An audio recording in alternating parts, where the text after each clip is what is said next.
Hi, this is Steve from Spire Agile, and this is the Agile Gardener.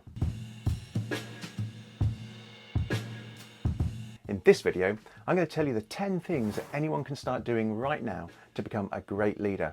Your current leadership are the ones responsible for all the toxic work environments, for the lack of well-being, demotivation, stress, anxiety, and cultures of fear common in most workplaces. So aren't you fed up with this? Don't you want to change? So don't copy what they're doing. Leadership should inspire people to want to be like them. They need to trust and empower people to allow them to get things done. They need to support people in every way, to try new things without the fear of failure. And they need to lead by example and not say one thing but do the other. I bet your leadership don't do any of this. Break the cycle of poor leadership and don't end up as one of the people causing you misery now. So how can you do this? Well, you need to retrain your mind to act as a servant leader. The great thing about servant leadership is you don't need to be a leader to start practicing it. Leadership is a choice you make rather than the place you sit. It's about your influence, not your position. So what is servant leadership? Well, have you ever heard of a poem called If by Rudyard Kipling? It's widely regarded as one of the greatest and most inspirational poems ever written. I loved it as a boy. I try to live my life by it. I don't always succeed, and more often than not I fail, but I keep trying, and I think that's the point. For me, this poem is a great way to live your life, but it works particularly well to explain servant leadership. So I'm going to use the poem to help explain the 10 traits that make great servant leaders, and these are the 10 things you need to practice and start doing. The poem is in 4 stanzas. I'll read each one and explain as we go. So the first stanza goes like this. If you can keep your head when all about you are losing theirs and blaming it on you. If you can trust yourself when all men doubt you, but make allowance for their doubting too. If you can wait and not be tired by waiting, or being lied about, don't deal in lies. Or being hated, don't give way to hating, and yet don't look too good nor talk too wise. So this is saying stay strong and keep your composure. Maintain a level head, even when those around you don't and are being hostile and blaming things on you. The emphasis is on 2 qualities that everyone should have: self-trust and the ability to understand the thoughts and feelings of others, even if that means understanding that people will not always like, agree or trust you, but to trust yourself. The poem is saying have patience, and if you're being lied about, don't lower yourself to tell lies. Even if you're hated, don't be hateful back. Don't appear to be better than you are, or talk in a manner that doesn't reflect who you really are, both morally and spiritually.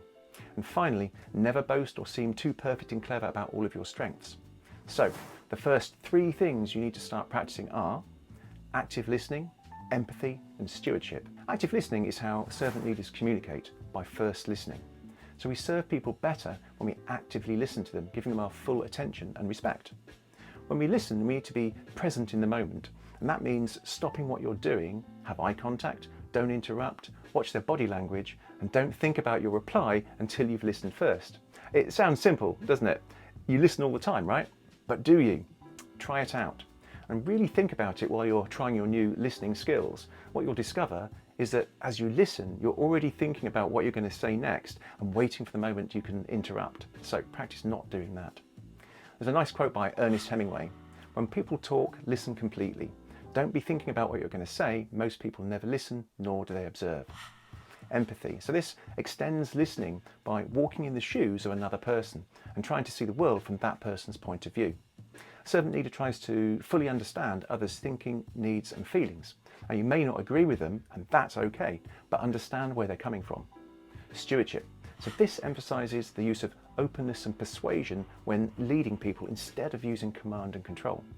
Now, stewardship's about caring more and controlling less. It's about being transparent and handing down knowledge, skills and wisdom, not hoarding these things for your own benefit. So the second stanza of the poem If by Rudyard Kipling goes as follows. If you can dream and not make dreams your master, if you can think and not make thoughts your aim, if you can meet with triumph and disaster and treat those 2 impostors just the same, if you can bear to hear the truth you've spoken, twisted by knaves to make a trap for fools, or watch the things you gave your life to broken and stoop and build them up with worn out tools. So yes, it's good to dream and think, but not to get so caught up in dreams and thoughts that you lose grasp on reality, so don't let them control you. So triumph and disaster are both fleeting. Success never stays, nor does disaster. So don't dwell too much on either, because they'll both soon disappear. You need to withstand seeing your truths manipulated by others and used to serve their own agendas.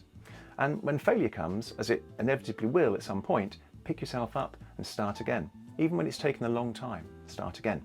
When something breaks, work to fix it. So the next 3 things you need to practice are foresight, commitment to the growth of people, and building community. Foresight is the ability to predict what might come based on what is happening in the present and what has happened in the past. It's about understanding the lessons learned from the past, the current reality, and anticipate the impact and consequences of a decision in the future. So, don't make snap decisions. Gather the data you need first. And commitment to the growth of people is all about putting people first. It's not about you. Servant leaders are actively involved in the development of people. Now, this includes helping people to enhance their performance in their current role, as well as providing career guidance and opportunities. There's a couple of quotes I really like that speak to this point from Richard Branson. Train people well enough so they can leave. Treat them well enough so they don't want to. And if you look after your staff well, they will look after your customers. Simple. Building community is about helping people grow taller, become healthier, stronger, and importantly, more autonomous so that they can do things on their own. Servant leaders see it as their responsibility to ensure that the organisation serves people first. It's a philosophy of people, service, profit. It's a commercially sound principle found in some of the world's most successful organisations such as FedEx, Marriott and Starbucks. Now, the third stanza of the poem goes like this. If you can make one heap of all your winnings and risk it on one turn of pitch and toss, and lose and start again at your beginnings and never breathe a word about your loss, if you can force your heart and nerve and sinew to serve your turn long after they are gone, and so hold on when there is nothing in you except the will which says to them, hold on. So the poem's saying that if you lose everything, you must be willing to begin again. And not only that, but you must also be willing to forget about that loss and not dwell on it or complain about it. Pick yourself up and move on with your willpower to remotivate yourself. It's about endurance, even if that feels both physically and emotionally impossible. So the next thing you need to practice is healing. Now, healing is where you need to have the emotional and spiritual well-being or wholeness of people as a priority. There's something very subtle communicated in a non-verbal way to someone who is being served and led, and it's whether their leader truly has their well-being or wholeness at heart. It's important to understand that servant leadership differs from other leadership approaches. It de-emphasises the common top-down hierarchical style and instead emphasises collaboration, empathy, trust and the ethical use of power. So you need to develop these characteristics in order to be able to heal, have the wholeness of people as a priority. To have this healing influence, the words you choose, your vocabulary, is very important.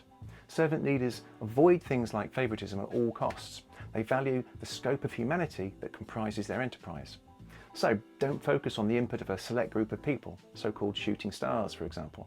Don't have a do what I say, not as I do attitude. A healing is not easy to explain in business terms, but if you truly want to lead, then you need to be in the wholeness business, speaking a healing vocabulary and facilitate individual and organisational wholeness, and the results will speak for themselves. Okay, so the fourth and final stanza of the poem If by Rudyard Kipling goes like this. If you can talk with crowds and keep your virtue, or walk with kings nor lose the common touch, if neither foes nor loving friends can hurt you, if all men count with you but none too much, if you can fill the unforgiving minute with 60 seconds worth of distance run, yours is the earth and everything that's in it, and, which is more, you'll be a man, my son. So this is saying that it shouldn't matter who we are with. We must treat the lowest of the low and the highest of the high in exactly the same way, with kindness. Even when we achieve great success, remember to stay humble and have humility. Bounce back from disappointment or pain. When you talk, keep your individuality and goodness. Don't let things go to your head, stay grounded.